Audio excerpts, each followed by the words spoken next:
Hello नमस्कार दोस्तों, मैं एक के साथ आपका एक बार फिर से स्वागत करता हूं अपने एक इंटरेस्टिंग यूट्यूब वीडियो पर। दोस्तों आज का लेक्चर जो है थर्ड लेक्चर है, ठीक है ना। फर्स्ट लेक्चर फर्स्ट पार्ट और सेकंड पार्ट जो है मैंने ऑलरेडी अपलोड कर दिया है, लिंक आपको डिस्क्रिप्शन में मिल जाएगा।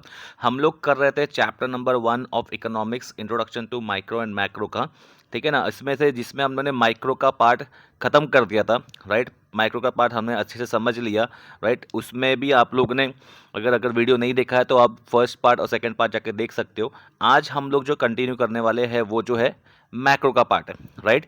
फर्स्ट चैप्टर में जो मैक्रो है उसका पार्ट है। इसमें भी 3 क्वेश्चन है, बहुत ज़्यादा इंपॉर्टेंट है बोर्ड एग्जाम के पॉइंट ऑफ व्यू से, राइट। Let's start.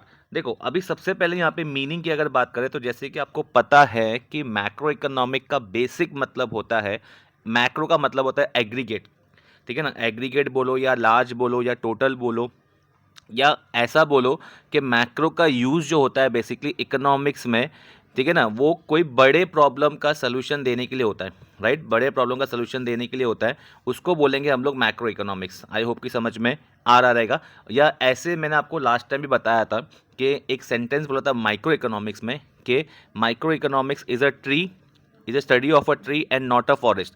तो मैक्रो में हम क्या बोलेंगे, macro economics is a study of a forest and not a tree.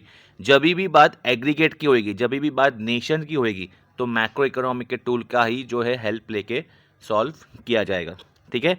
आओ समझते हैं, इसका मीनिंग देखते हैं हम लोग। मीनिंग की अगर मैं बात करूं यहाँ पे, macroeconomics is a branch of economics which analyses the entire economy.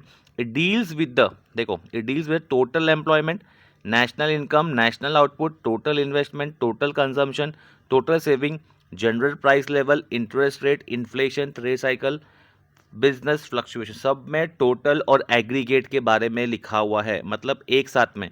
आपको याद होगा जो मैंने लास्ट टाइम आपको जो बताया था, पिज़्ज़ा के बारे में बताया था, राइट। पिज़्ज़ा के बारे में बताया था, आपको याद होगा कि ना पिज़्ज़ा का हम लोगों ने स्लाइसिंग करके किया था। तो माइक्रो इकोनॉमिक जो है वो स्लाइसिंग मेथड यूज़ करता है और मैक्रो इकोनॉमिक जो है वो लंपिंग मेथड। समझ में आ रहा है, मतलब प्रॉब्लम को, मतलब पिज़्ज़ा का अगर मैं स्लाइस के बारे में बात पिज़्ज़ा के बारे में बात करूँ तो पिज़्ज़ा को जो है हम एक साथ में स्टडी करेंगे। समझ में आ रहा है, तो उसको बोलेंगे हम लोग मैक्रो की स्टडी कर रहे हैं। आज आपकी समझ में आ रहा रहेगा। डेफिनेशन की अगर बात करें, यहाँ पे भी 2 डेफिनेशन दिए हुए, राइट। दोनों में से कोई भी एक डेफिनेशन आपको करना जो कन्वीनियंट लग रहा है। मेरे हिसाब से जो सेकंड डेफिनेशन है वो ज़्यादा कंफर्टेबल है, राइट, और ज़्यादा कन्वीनियंट भी है और ज़्यादा ईजी भी है याद करने के लिए, ठीक है। ओके, प्रोफेसर का नाम आपको याद रखना पड़ेगा। प्रोफेसर कार्ल शेपिरो ने दिया दिया हुआ डेफिनेशन है ये बच्चा, ठीक है। उन्होंने क्या बोला हुआ है, मैक्रो इकोनॉमिक्स क्या है, deals with the functioning of the economy as a whole. Macro economics deals with the functioning मतलब काम, work, of the economy as a whole, जो मतलब फंक्शन। मैक्रो इकोनॉमिक मतलब क्या, जो कंट्री के अंदर जो इकोनॉमिक फंक्शन कर रहा है उसको साथ में लेके स्टडी करना, उसी को बोलते हैं मैक्रो इकोनॉमिक, हैज़ पर कार्ल शेपिरो। ओके, तो कार्ल शेपिरो के द्वारा ये डेफिनेशन आपको ये याद करना पड़ेगा। जब भी क्वेश्चन आएगा तो आपको डेफिनेशन लिखना ही लिखना है, इसके भी अलग से मार्क्स मिलेंगे, एक प्रेजेंटेशन का पार्ट बन जाता है। ओके, ठीक है ना। चलो इसके स्कोप की बात करते हैं। माइक्रो में भी हमने स्कोप देखा था, अभी मैक्रो में भी स्कोप देखेंगे। चलो ठीक है, अगर स्कोप की बात करूँ तो again the same thing. Macro में माइक्रो में जो देखा था 3 स्कोप थे, अभी मैक्रो में जो है 4 स्कोप है, ठीक है ना। ये लेक्चर में हम लोग स्कोप के बारे में देखेंगे क्योंकि ज़्यादा लेक्चर लंबा ना हो जाए, ठीक है ना, आपके लिए कन्वीनियंट हो जाएगा पढ़ने के लिए भी। चलो लेट्स स्टार्ट। फर्स्ट पार्ट लिखा हुआ है, तो अच्छा 4 किसके किसके बारे में बात कर रहे हैं बच्चे लोग यहाँ पे, theory of income and employment, theory of general price level, ठीक है ना, theory of economic growth and development and macro theory of distribution. बहुत ईजी है, बहुत सिंपल है, और समझना है बस। सिंपल खाली इमेजिन करो, अज्यूम करो कि हम लोग बात कर रहे हैं मैक्रो की, और जब बात मैक्रो की हो रही तो हम लोग देश की बात करेंगे, इंडिविजुअल की नहीं, राइट।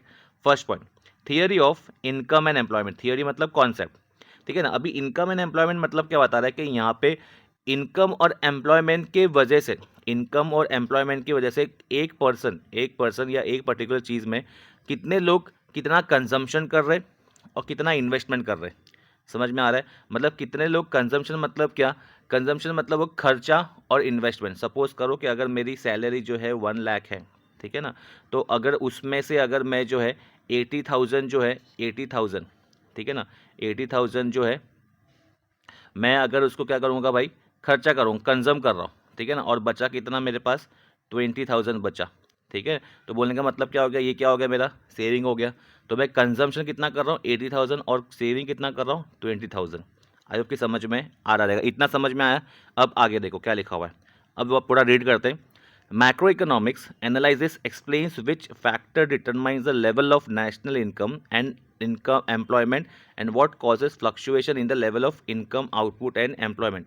समझ में आ रहा है, मतलब मैक्रो इकोनॉमिक की बदौलत हमको मालूम पड़ेगा कि भाई इनकम में और एम्प्लॉयमेंट में जो फ्लक्चुएशन आ रहे, ठीक है ना, जो पॉवर्टी के अंदर जो दिस थिंग, अगर देश की मैं अनएम्प्लॉयमेंट की बात करूँ या एम्प्लॉयमेंट की बात करूँ, जो एम्प्लॉयमेंट लोगों का जा रहा है, इनकम ऊपर नीचे हो रही है, उसमें फ्लक्चुएशन किस वजह से आ रहा है, ठीक है ना, उसमें भी हम लोग क्या चेक करेंगे, इनकम के बारे में, आउटपुट के बारे में और एम्प्लॉयमेंट के बारे में, ठीक है ना। और अभी to understand how the level of employment is determined, employment का लेवल डिटरमाइन कैसे होता है, इसके लिए हम लोग कंजम्पशन फंक्शन, देखो यहाँ पे लिखा हुआ है कंजम्पशन फंक्शन, और हम लोग इन्वेस्टमेंट फंक्शन, जो मैंने अभी अभी आपको एग्जांपल दिया 1 लाख रुपीज़ का, ठीक है ना। तो कंजम्पशन फंक्शन और इन्वेस्टमेंट फंक्शन की वजह से हमको मालूम पड़ेगा कि भाई कितना जो है फ्लक्चुएशन वगैरह आ रहा है इनकम और एम्प्लॉयमेंट में, कि एक देश के अंदर लोग मिलके कितना कंज्यूम कर रहे हैं और कितना कंजम्पशन के बाद में सेविंग कर रहे हैं।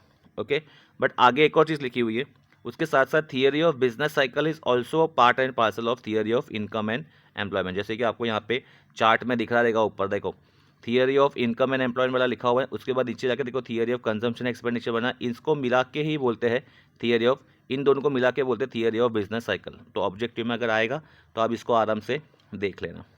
चलिए आगे देखते हैं। नेक्स्ट लिखा रहा है theory of general price level and inflation. अगर जनरल प्राइस लेवल की बात करूँ या इन्फ्लेशन की बात करूँ, बोल रहा है कि भाई मैक्रो इकोनॉमिक्स हेल्प करता है जनरल प्राइस लेवल को समझने के लिए और इन्फ्लेशन को समझने के लिए। अब इन्फ्लेशन तो आपको समझ में आता होगा कि इन्फ्लेशन मतलब राइज ऑफ प्राइस, ठीक है। जैसे फॉर एग्जांपल अगर पेट्रोल का प्राइस कम ज़्यादा हो रहा है तो वो क्यों हो रहा है, ठीक है ना। जैसे अभी और बाद में अगर मैं बोलूँ जनरल प्राइस लेवल मतलब जिसमें भी कोई वस्तु का प्राइस ऊपर नीचे हो रहा है तो वो क्यों हो रहा है, किस कारणवश हो रहा है, कारण जानने के लिए हम लोग मैक्रो इकोनॉमिक का टूल यूज़ करेंगे। लेट्स सी, रीड करते हैं हम लोग। Macro economic analysis shows how general price level, इसको हाईलाइट किया है बच्चा, is determined and further explain what causes fluctuation, fluctuation मतलब ऊपर नीचे, in it.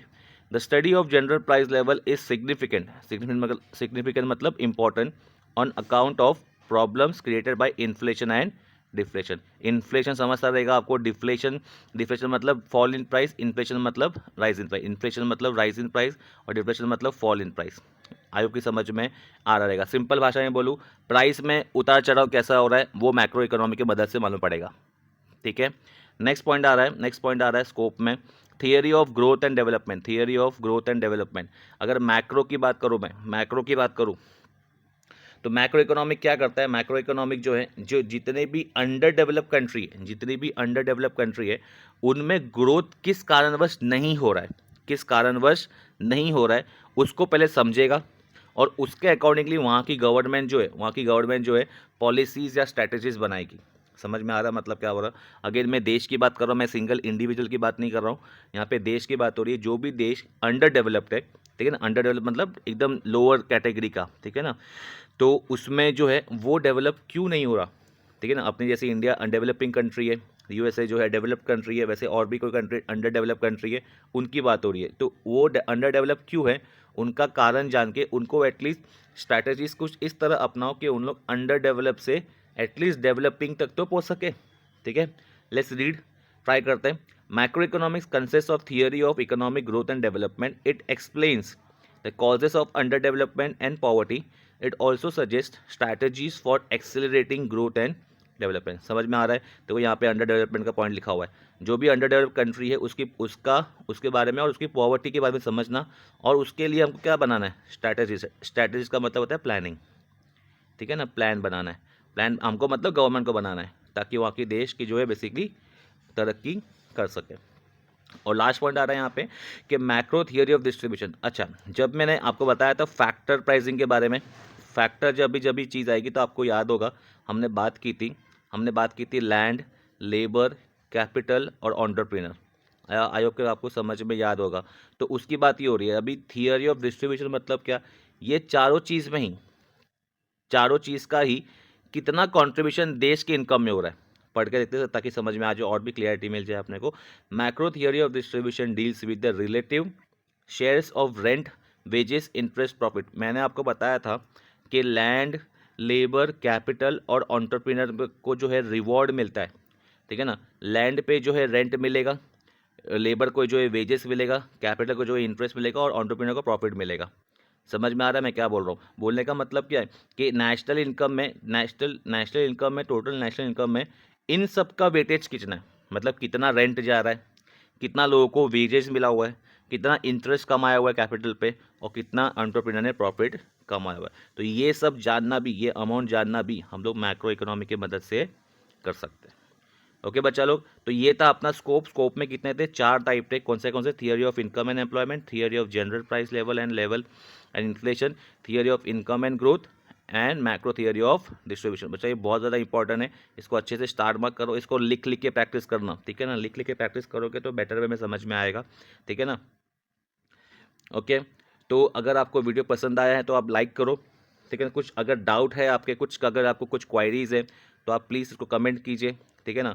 और आप टेलीग्राम चैनल पे ज्वाइन हो सकते हो। टेलीग्राम चैनल पे पीडीएफ वगैरह मिल जाएंगे आपको, पीडीएफ और नोट्स वगैरह वहाँ पे रेगुलर बेसिस पे आते रहते हैं, वहाँ पे आप ज्वाइन हो सकते हो। लिंक आपको डिस्क्रिप्शन में मिल जाएगा, ठीक है। और अगर कुछ डाउट पूछना है तो इंस्टाग्राम पर भी आप ज्वाइन हो सकते हो, ठीक है ना। या अदरवाइज आप कमेंट में पूछ सकते हो, तो मैं कमेंट में डेफिनेटली आपका आंसर दूंगा। नेक्स्ट लेक्चर में जब हम मिलेंगे तो नेक्स्ट लेक्चर जो होगा उसका लास्ट पार्ट होगा फर्स्ट चैप्टर का, ठीक है। जैसे ये थर्ड पार्ट है, जैसे फोर्थ पार्ट जो होगा वो लास्ट पार्ट होगा, जिसमें हम लोग फीचर्स और इम्पोर्टेंस भी कवर कर लेंगे। ओके बच्चा, तो आई होप कि आपको समझ में आया रहेगा। हम लोग मिलते हैं अपनी ऐसी किसी अच्छी वीडियो में। Till then bye bye, take care, Jai Hind.